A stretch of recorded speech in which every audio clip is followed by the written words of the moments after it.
Hey guys, you've read the email notice. You've seen the two links below. You may have looked at them already, you may have not. The point is that please look at them after this, because this is what we talk about here is relevant to those. What I'm trying to do with these videos is looking ahead at bringing in conversations with that we can't have in our space, in our personal training time, workout time. Excuse me, there's a mozzie. Want to bring these moments in that we can sort of take into conversations about things that we don't get time to talk about, or we're rushed, etc. And this will probably lead to more questions and more information, and just slightly slide that roll from there. Obviously share it with friends. It's going to be on YouTube because that's how I need you to view it, etc.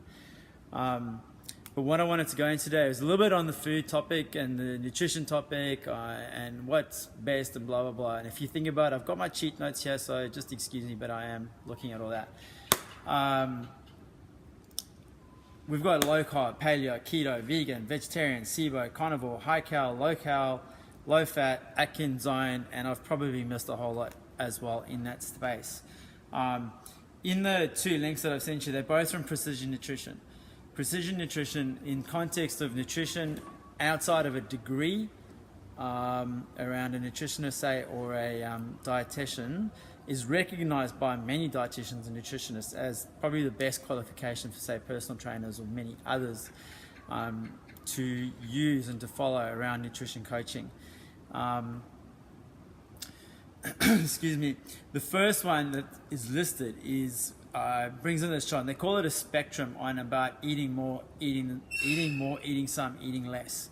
They got this today, and it really is one of the best infographics slash templates for what they're saying, and for people to follow. Like, to me, it seems glaringly obvious and so well outlaid that it's almost like it can't fail. Excluding allergy issues, diseases, blah, blah, blah, and your average person who pretty much has very, very little wrong with them outside of being overweight, who's trying to address things nutritionally and get their health better.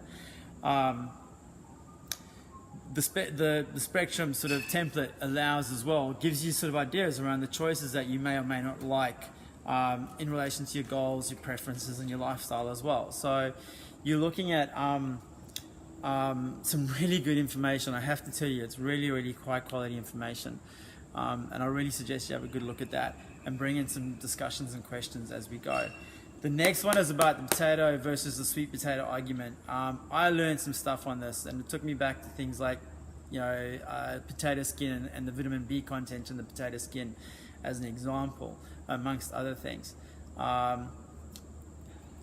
In context of potato, just a little sort of personal anecdote, and there's no proof to this story in any context, but it's something that I believe.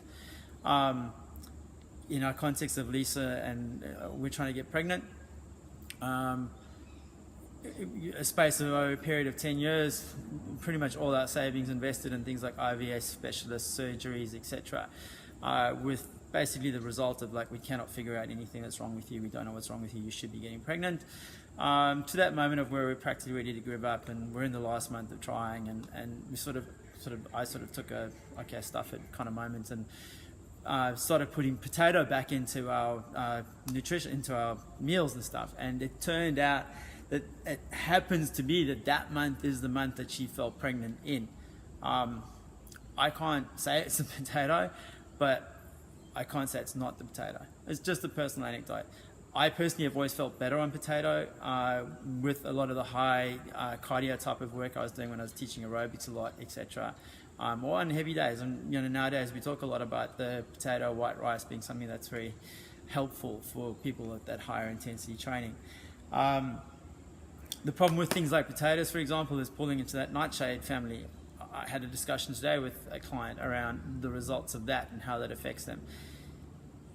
If you're eating these things and you notice things like onions, tomatoes, potato, eggplant, etc., have impacts on your gut and your bowel, you need to get tested. You can't just eat something because I say it's good, or some sort of paper says it's good for you.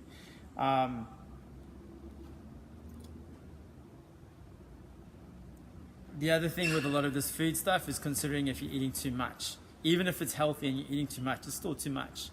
I'm not a fan of low calorie type diets, but I am saying to you, look, sometimes if you're looking to lose weight, you've got to consider the fact that what you're having is over a load and you need to lower it down. That's as quick as I can make it. I was hoping to make it quicker.